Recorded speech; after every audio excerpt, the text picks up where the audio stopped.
यहाँ बुद्ध के मन की शांति के महत्व पर आधारित एक कहानी है, बुद्ध और शांत सरोवर। एक बार भगवान बुद्ध अपने शिष्यों के साथ एक जंगल से गुजर रहे थे। उन्हें प्यास लगी और उन्होंने एक शिष्य से कहा, सामने जो सरोवर है वहां से मेरे लिए थोड़ा पानी ले आओ। शिष्य सरोवर की ओर गया, लेकिन जब वो वहां पहुंचा तो उसने देखा कि कुछ बैल अभी अभी सरोवर से गुजरे थे। बैलों के चलने से सरोवर का पानी पूरी तरह से मटमैला और कीचड़ से भरा हुआ था। उसमें से मिट्टी ऊपर आ गई थी और वो पीने लायक नहीं लग रहा था। शिष्य वापस आया और बुद्ध से बोला, भगवान, सरोवर का पानी बहुत गंदा है, वह पीने लायक नहीं है।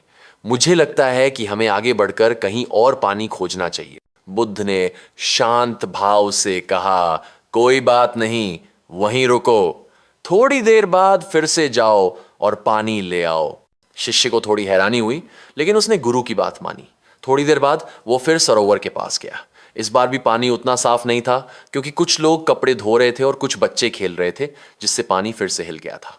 वो फिर से निराश होकर बुद्ध के पास आया और बोला, भगवान, पानी अभी भी साफ नहीं है, वो बहुत गंदा है। बुद्ध ने फिर से मुस्कुराते हुए कहा, बस थोड़ी देर और रुको और फिर जाओ। शिष्य तीसरी बार गया। इस बार उसने देखा कि सरोवर का पानी पूरी तरह से शांत और साफ हो गया था। मिट्टी और गंदगी नीचे बैठ चुकी थी और पानी इतना स्वच्छ था कि वह अपनी परछाई देख सकता था। उसने आनंद से पानी भरा और बुद्ध के पास ले आया। बुद्ध ने पानी पीते हुए शिष्य से कहा, देखो, यह सरोवर हमें हमारे मन की प्रकृति के बारे में एक महत्वपूर्ण सीख देता है। जब इसका पानी मटमैला और अशांत था तो तुमने उसे साफ करने की कोशिश नहीं की, नहीं तुमने उसे हिलाया, तुमने बस उसे शांत होने का समय दिया। जब तुम उसे अकेला छोड़ देते हो तो धूल अपने आप नीचे बैठ जाती है और पानी साफ हो जाता है। हमारा मन भी इसी सरोवर की तरह, जब हमारा मन क्रोध, चिंता, लालच या ईर्ष्या जैसी भावनाओं से अशांत होता है तो वह मटमैला और अस्पष्ट हो जाता है।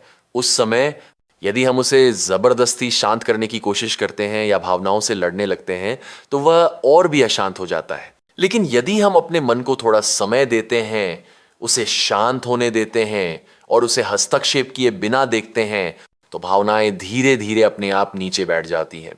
मन शांत और स्पष्ट हो जाता है।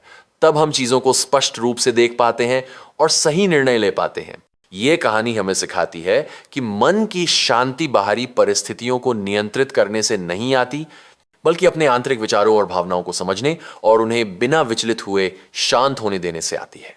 जब हम अपने मन को बिना किसी हस्तक्षेप के शांत रहने देते हैं तो वह स्वाभाविक रूप से अपनी स्पष्टता और शांति प्राप्त कर लेता है।